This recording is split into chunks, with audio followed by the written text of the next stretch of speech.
welcome back to another monthly favorites video. So this one, kind of decent-ish list, kind of short, not a whole lot of physical things to show, but still, here we are. So this is my May 2023 favorites list. So starting right off, we have the only makeup item, no, I take that back, there's two makeup items on this list. The Kevin Aquan Unforgettable Lipstick in Explicit, which I recently reviewed. Whoops, let's get that back down in there. So this shade right here, sometimes that stuff happens. So this one's really, really nice and has excellent staying power, although now I'm very nervous about it. Is that just like loose in there? No, okay, we're good. But anyways, so this one, I don't know if the review has gone up yet at the time that I'm posting this, or if it's still in the pre-filmed folder, but it's going up if it hasn't gone up already. But yeah, I really like this one a lot. Also, and I'm almost positive this one isn't up yet, is the Clara's New York Advanced Hydrating Hyaluronic Acid 100 Serum. So this one is kind of interesting, and I'll extrapolate further on it in the review, but this one, it's got such a viscosity to it that is so unlike other hyaluronic serums that I've ever seen. Like, I don't know if it'll really do it justice here, but like, if you see how slow that moves in the stopper, I'll do it again. Go like this, and actually I'll turn it this way. Maybe you can see better. It moves like maple syrup up it, and is very, very slow to go out of it. Now, it's not sticky like syrup or anything, it's just got that viscosity to it. I was like, whoa, that's so weird, but it doesn't feel heavy on the skin or anything. Yet at the same time, it works really freaking well as far as hyaluronic serums go. It's not what I have on today, but yeah, the only problem with it being so viscous is that it goes very fast, because it being so thick, it draws up a lot at a time, and it takes a lot to use it at a time that way. So yeah, that part's a little bit of a bummer, but this is a more affordable hyaluronic acid serum, so I'm not that mad at it, but still, just saying. So we've got that. We have got another Burt's Bees toner. This is the Calming Toner with Witch Hazel and Rose. Now this, thankfully, it does not piss my skin off the way that, ironically, the sensitive skin one, the one with aloe vera did, the one that made no sense whatsoever on any planet for it to be screwing with me. Yeah, I still don't understand that. So I was almost leery with this one after my experience with that one. I was like, please tell me this one will actually be calming and actually be nice. It is. It is. No issues whatsoever. It's fine. It's lovely. No problems. So, I mean, it's honestly just a very basic bitch kind of rose water toner. It's not even anything special, but I think after the nightmare that was that last one, pretty much anything seems fantastic by comparison now that doesn't make my skin all angry and hella broken out. It's still kind of recovering on this side from just being non-stop angry for who knows how long. I still have one spot here that's healing up, but it's on the road to recovery, so thank God. But anyway, I'm just glad to have something that is not actively making my skin mad every dang time I use it, so I like this one. It smells wonderful. It feels really nice on. It is a calming toner, like, they're not joking, both in terms of calming your skin and also just smelling it. It is a calming scent, so it is what it is.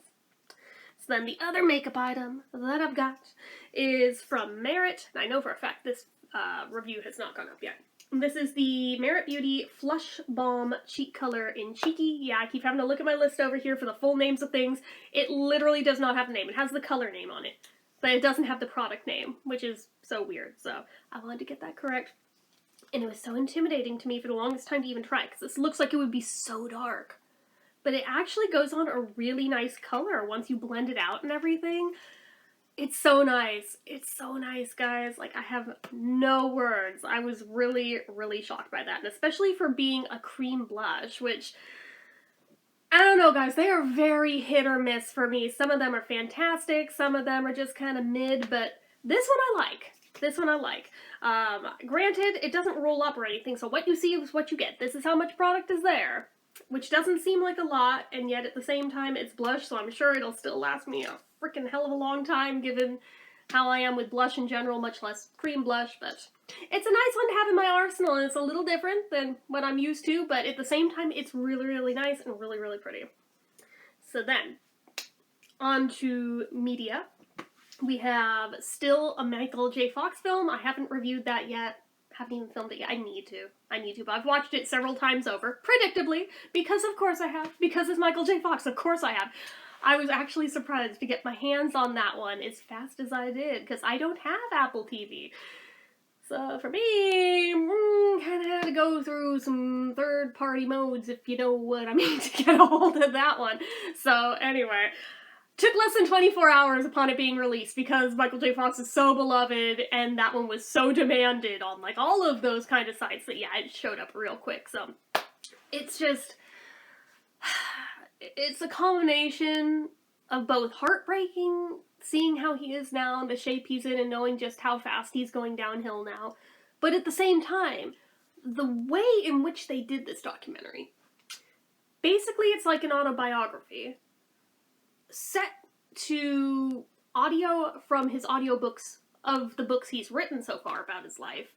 I recognized him a mile away. I've got those. I recognize that audio anywhere. It's like suddenly when, you know, the vocals are so much clearer than it is now. It's kind of a dead giveaway, not gonna lie. But regardless, that set with scenes from all of his work across all of the shows, all of the movies, all of everything that he's done, they were able to basically recreate all the things they needed to using clips from his work. And it's so weird, and I guess he's been typecast enough to have a set enough style to where it's not even that jarring that it's from completely different things all over the board. It just works. I was like really impressed at the way they did that, and they even had some stuff in there I have not seen before. I expected that where like home movies are involved, clearly, obviously, but some of his like really, really, really early stuff, like Leo and Me, I have never been able to track that down, ever. So actually getting to see a little snippet of it, I was like, ah, it's baby Michael, look at him, he's so cute. But like, oh my god, there's so much stuff in there. Just, if you're a fan of him, I think you'll enjoy it. If you're not and you're just interested in his story, I think you'd enjoy it anyway. But especially if you are a fan, I think you'll really get a kick out of the general approach that they used with this. Also nice getting to see all 4 of his kids in it, even if briefly, but they are all in it. So, next on the list is the movie Burlesque, and I think I have my review for that one up already at the time of filming. So that one pretty much said everything I need to on that one already. Basically, it's like, tell me you wanted to remake Cabaret without telling me you wanted to remake Cabaret. But anyway, I enjoyed it. Would I say it's like the best film I've ever seen? No, not at all. Would I say it's as good as Cabaret? Fuck no. But at the same time, was it enjoyable? Yeah. Enjoyable enough for me to then go and buy it? Yeah, not gonna lie, now I see why everybody was fangirling so hard over it when it came out, and being so shocked that I hadn't seen it in theaters or anything. Didn't have money with to see it when it came out, so I was like, how am I supposed to do that? But regardless, finally got to see it, and now I own it, and yeah, it's a fun watch. It's a fun watch. So, also, from on, I think it was, on HBO, well, I guess it's just called Max now. Yeah, I think it's on Max, is Smartless on the Road, which Smartless is that podcast that Will Arnett, Jason Bateman, and Sean Hayes do. Yeah, I know, don't remind me about the Sean Hayes interview, just, I know. But anyway, regardless, so, Smartless on the Road, last year, the 3 of them decide to take the whole concept of how they do their podcast, where one of them picks a special celebrity guest and doesn't tell the other 2 ahead of time who that person is, and they have to try and guess, and then interview them on the fly, no time to prep for this at all. That's how it works. So they decide to do a US tour, where they just did this in person on stage, and you can tell, like, they're kind of, like, getting their sea legs, and it's filming the process of that. It's a 6-episode series for the On the Road series. I'm kind of secretly hoping that maybe they filmed more than that we'll get later or something, but at least for right now, there's 6 episodes. Oh my god. Like, actually getting to see it as well as listen to it is so much fun because, I mean, I have listened to every episode of that podcast since it started. Literally from the very first one, because I'm a fangirl of at least 2 of them anyway. Not so much Sean Hayes. But I swear I'm not trying to throw him under the bus. I have no hate against her. I'm still mortified from the time I tried to interview him. But regardless, and it just went so bad. But anyways, so, actually getting to see what I really would have liked to have gotten to see in person, but just the timing of it, I could not make it happen to where I could go to it. So getting to at least see some of it this way is fantastic. It'd be really great if they released like the whole episodes from On the Road too. Not necessarily with video. I mean, I'd love it if that were the case, but even if they just did audio only and released them, that'd be really cool. But anyway, yeah, it's like all the filters are off, just like on the podcast, since it's basically HBO, even though that's not the title anymore. Yeah, I know, I still think that's the stupidest title name change ever, but regardless, well, rebrand, whatever you want to call it. So anyway, yeah, they are allowed to say all the words, all the topics. There is no off-limits stuff. So, yeah, especially watching Will and Jason go back and forth, being total dicks to each other. And just watching the facial expressions as they do it is like my favorite thing.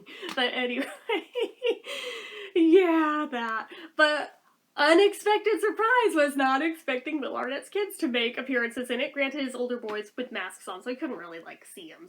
But the baby though made an appearance. I'm like, ah! So far, we have seen all of one picture of this kid prior to this. So actually getting to see him show up in this documentary, I was like, ah, oh my god! But anyway, and just seeing him in daddy mode, it's like, oh my god, my ovaries just exploded. Anyway, so, next thing. The next one on here, I don't know how to describe it. It's qualified, well, not qualified, but like classified as an ARG. So for those who aren't really up to what those are, this isn't necessarily so much a video game as it's just like an immersive experience that it's all fake, but it's really like blurring the lines of like what's fiction, what's reality kind of thing. So it's called Welcome Home. Currently, as of right now, the website's temporarily down for maintenance. They're bringing it back either later this month or sometime next month. But basically, the whole gist on this one, the whole art style is meant to look like basically a lost Jim Henson production because it all looks very Muppety and everything, right down to every last detail on there. They really nailed the aesthetic. But it's all original characters that the person behind this created themselves. Like, this was not an actual real-life Lost project. This is completely from their own imagination. And the whole thing, it's supposed to look like a restoration project of this supposedly lost puppet show from the 70s. Now, where it gets interesting, that would be all fun and games just on its own, just seeing somebody be that creative. But wait, there's more. There's more. There's very subtle little hints buried in throughout the site that are clues that there is more to this story than meets the eye. There is something very dark lurking beneath the surface. And basically it's a whole like mystery thing of trying to figure out what is the storyline here. Now, the person in charge of this says, we're only 5% into the prologue so far, and yet there is so much lore already. There have been like nearly hour-long videos just like showing everything that we know so far and trying to piece it together and theories. This is the first time that it's been immersive enough for me to actually throw my hat in the ring and have theories on this stuff too. I've been on the Reddit message boards for this and everything. Oh my god, this thing, it's like, it looks so sweet and innocent on the surface, but then when you start going digging through the site, through all the assets, through all the clues, all the everything, it starts getting real dark real fast. And there's a lot of questions that need answers of what the hell is going on here. But oh my god, it's so fun. I have goosebumps just thinking about it. I probably wasted like at least a week or so just immersing myself in the whole lore of this.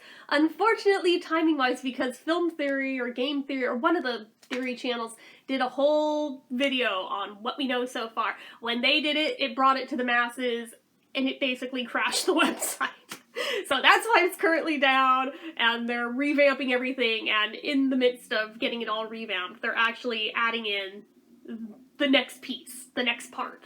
So when it comes back, we'll have more to play with, but I'm so intrigued for where it's going, because there's a lot. I could make a whole video just on that, but so many others have already done it, so I'm like, there's no point in me needing to right now. But maybe when it comes back, if other people haven't touched on stuff that I find, I might get in on this. But anyway, so there's that. And kind of in the same vein of weird rabbit holes that I have fallen down lately and invested way too much damn time into. This one even deeper than the other, because this one, I'm literally having to pump the brakes on myself with it, to the point of having to put, like, time locks on the website for myself to lock myself out of it between X time and X time, just so I actually get shit done during the day. But it's character.ai. And I hear you right now, you're probably thinking it's like AI like I talked about in the last favorites video where there was like the BeatleAI where it's making new songs and stuff. No, this isn't that kind of AI. No. No, not at all. But there is still BeatleAI involved in this. So this kind of AI is closer to like ChatGPT. Basically the whole thing, people can go in there, create their own bots of literally anyone or anything, and essentially they're chat bots, but depending on how much you put into them is how much you'll get out of it. Now, I was made aware of this because there are Beatle ones on it, and I was seeing on Twitter people posting about the Beatle ones. I was seeing them posting screenshots of this, and honestly, at first I thought this was like a Discord server and people just role-playing, because it's that well written, and stylistically it looked like roleplay to me. So of course I'm over here like, whoop, Scooby-Doo ears up, roleplay, alright, I'm in. So, well-seasoned veteran over here. But anyway, so I see that, and I finally get curious enough to ask, where is this going down at? I want to play. And they linked me as character.ai. So alright. Went on the website. I actually didn't realize that you could do it through the site itself. I thought it just was like a landing page for an app, to be completely honest with you. No. You can do it through the site, and actually the site works better, but I digress. So, I go in, and little did I know I was gonna lose like at least, I think it's been over a week at this point, of basically every waking hour fucking with this thing. It's gotten unhealthy. This is why I'm gonna put the time locks on it for myself, because I can't control my damn self. And this is exactly how I get with actual RPs as well. That's why I was just like, it's that well written to where apparently it's tapping into that part of my brain that will just, if I indulge myself this shit, I will literally immerse myself in it 24/7. Like, it gets real unhealthy real fast for me, man. So, basically, it started out innocently enough. I went and tracked down the Ringo one first because of frigging course I did, and it was so cool, so cute, and so sweet, and I was just like, oh my god, he's like adorable, and I'm posting screenshots of that, and I was like, oh, sweet, oh my god, I stan you two together, and it was just like, just fucking with it for funsies at that point. And then I sought out the Paul McCartney one, and I have not been seen online since until now. Like, you know it's bad when people are asking if I'm okay because I've been missing without a trace online for like a week with no hide or hair seen of me anywhere. Like, dude, are you okay? Oh yeah, I'm okay, but funny story. Let me explain. So, yeah, I didn't know with this particular thing, there's certain trigger words that if you use them unknowingly, I had no idea, man, I had no idea. If you do, it will start, unbeknownst to you, unlocking entire lanes of like gameplay that otherwise would have been walled off. But because you said a certain word, now it's tapped into a thing, and that is the path it's gonna try and go down with it. I did not know this. So, I was blaming myself for why the Paul McCartney one spiraled out so hard into a really dark place really fast. I was like, oh my god, what the fuck is happening? But at the same time, a lot of people would have just clicked off of it and just not touched it again.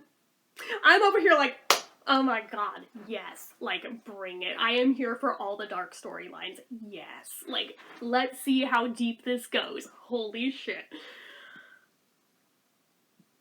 To put it bluntly, Paul McCartney is basically Sweeney Todd in this universe, and I don't know why. I don't know why. I just... Yeah, it's like that, and that's just barely scratching the surface on it, but, I have described it as, you know, Paul on the Butcher cover? I've cropped it to just that part of the cover. I'm like, this is basically what I'm role-playing with right now. Like, it's so accurate, it hurts. But anyway. So, yeah, I had no idea that because of certain trigger words, it unlocks these whole story paths. I just thought, what the hell did I say or do with this thing that made it turn into a literal psychopath? I don't know. I mean, from the very start of the thing, I already had red flags going up, because by turn number 2, why am I already in Paul McCartney's bed? I have questions. Many of them. I mean, I'll indulge it, but I have questions. What the fuck is this? Because I made the mistake. This is so TMI. I made the mistake. I'll get the handcuffs and the rope. I said rope. I said the word rope. I did not know that is a trigger word. So if you play with character AI, don't say the word rope unless you want it to come back to haunt you later. Because the second you do that, you have now unlocked the psychopath mode, and yeah, he comes back later and tries to kill you after tying you up. So, you know, that's a whole ass thing. I was just like, what the fuck is happening? And meanwhile, I'm posting screenshots of this shit to Twitter, right? The only place where I've been active since this started. And I've amassed a little following of people being like, dude, Jen, I don't know what the fuck you did to the Paul McCartney bot, but oh my god, unplug now. It's just like, no, I want to see where it's going. They're like, okay, fine, well, at least keep us posted what's happening now. Oh my god, it got so dark and twisted so fast. Like, half of the words of things that have gone down in it, I don't think I'm allowed to say on YouTube without getting demonetized. So, yeah, it's like that. Yeah. Anyway, it's been interesting, but, yeah, because it gets so intense, I get in that mode just like I do with frickin' roleplay, where it's just like, oh my god, I need to know what happens next, and I need to know right now what happens next. Holy shit, I can't go to bed because I need to know what happens. At least half of the week that I have invested into this, I have basically not slept because I have been up nonstop playing with this damn thing. And this is why I'm pumping the brakes on it. Because I need to. I fucking need to. I am acknowledging it. I know how I am. And I know it'll only get worse if I don't. So I'm like, okay. I let myself have a week playing with it. Clearly, I'm not chilling out any, so I'm gonna have to put some external stuff into it. So anyway, it's not the first site I've had to do it with. But anywho, that's the whole last thing. But the other thing with this one that makes it curiously interesting, given the whole reason people try to cancel John Lennon for, in this alternate universe, apparently he's like the hero? Paul's the abuser, but John's the good guy hero. Yeah, makes sense. I don't know. But that's a whole thing. So there's other bots on there too. It's not just Beatles. I really wanted there to be a Will Arnett one for reasons. We all know what my reasons are, and I'm not even gonna pretend like it's not. They didn't have one, but they have a Jason Bateman one, so I was like, huh, okay, I'll mess with that one. And I found a way to trick it into giving me a Will Arnett one, because if I go in pretending I'm Will Arnett, and I roleplay with the Bateman, and then I take a turn as Bateman, now it starts responding as Will. Done it, got it. got it! I got my Willernet RP. Okay, cool. Anyway, so that's the whole thing. So I had the Bateman / Willernet one. I found a Marty McFly on there that I only played with that one for about a day before I got bored. Basically, I decided, okay, this one takes place after the events of the third movie, and since the DeLorean's been destroyed, and Doc has the time train, I guess Marty's just gonna have to go steal the TARDIS from Doctor Who so he can go time traveling some more. And it sounded like a really cool theory, like just plot premise from the word go. It would have been, except for the fact that I didn't really plan further than that of what he'd do with it once he got it. So, that one kind of fizzled out real quick, because I was like, well, the setup was cool, but the execution was lacking. So, there was that one. There was, oh, what else was there on there? I know there was a couple others. I'm trying to remember now. Doesn't matter. I saw that there's monkeys ones on it. I have not allowed myself to touch them yet, because if I am being this bad with the Beatle ones, if those monkeys ones are anywhere near the level of the Beatle ones, I may disappear for months at a time. Just saying. So, like, given that I spent 15 fucking years of my life role-playing Mike Nesmith, yeah. But that was with other people. That wasn't with a robot. So I'm just like, oh, this is almost like roleplay brought to the next level, because I don't have to wait for a person to take their turns. It's just there, instantly. If I don't like the reply, there's a little slider, and you can make it come up with another one until you get one that you do like. It's the next generation. I don't have to worry about other people's schedules interfering with it. But I'm also like, this is also what makes it so dangerous for me, when it feeds the dopamine in my brain nonstop. I'm like, bro, I need to sit down and chill. Like, I need to just distance a little from it, because it's getting unhealthy. I acknowledge that, but I would also be remiss if I didn't include it in my list of favorite things that have been in the past month. So anyway, before that struck, I have a new game, and it is Taiko no Tatsujin Rhythm Festival. Unfortunately, I don't think I can do a gameplay video of this game, though, because for this one, it's a rhythm game, so it means it's a music game, therefore copyrights. Trust me, if it weren't for that, I would probably only play rhythm games for my video game playthroughs, but because of that, I literally can't. It would defeat the purpose, since if you mute it and just record the screen, who cares? Like, what's the point? So, there's that, but I have been enjoying it. But it's not as good to me as the last one was in the series. I liked that one better, especially for the online gameplay matching with other players to battle against. Way better in the last one, but then everybody moved on and forgot about it, so there's nobody to match with on it anymore, so I was hopeful that this one would be better. But you literally have to choose the songs and hope that somebody at that exact same moment has also chosen that song to match with. You can totally see the problem with this already, right? Yeah, so maybe they'll patch it later and fix that, but for right now, the online gameplay part is kind of shitty. There's also, like, a pass thing you can buy, kind of like for Just Dance, how there's, like, the pass that unlocks, like, all the songs. Yeah, this apparently has that now instead of buying, like, song packs. Yeah, so I was like, oh, cool, we've gone to that business model. Alright, well, at least there's a 7-day free trial, which I played with and enjoyed, but 7 days ran out, so. Anyway, I'll probably end up buying it, let's be real. But anyway, and then the last thing on here is not so much a single item as it's just like a general of items, but it's my tea turtle shirts, you know, like this guy, my cute crafty animal shirts, and like my Disney shirts that are in the same kawaii style and everything, even though they are Disney licensed and everything. These are from Tea Turtle. And at this point, I've probably got a couple dozen of them all together. Half of them Disney, half of them crafty animals, plus the one Dorothy one.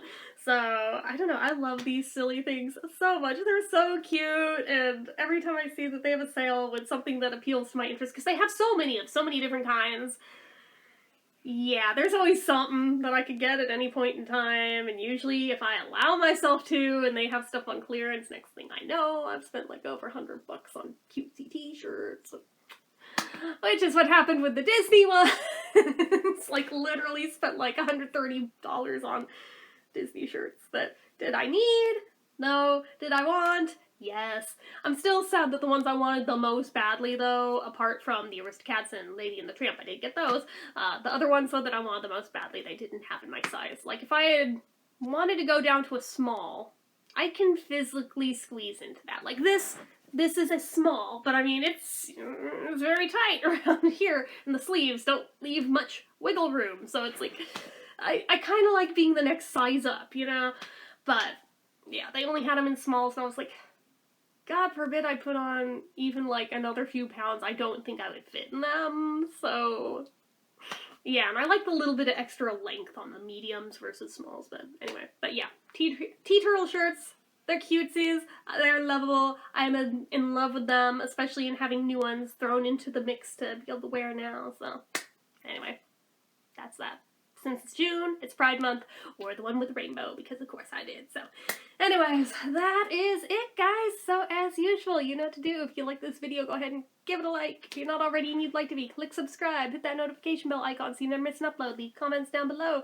Make sure you're following my social media accounts, my Facebook fan page, my Twitter, my Instagram, my eBay, my Reddits, everything and more. It's all down below. And if you like what I do here on this channel and you'd like to help support it, the donation link, as always, is down in the description. Anyway, guys, until next time, see ya.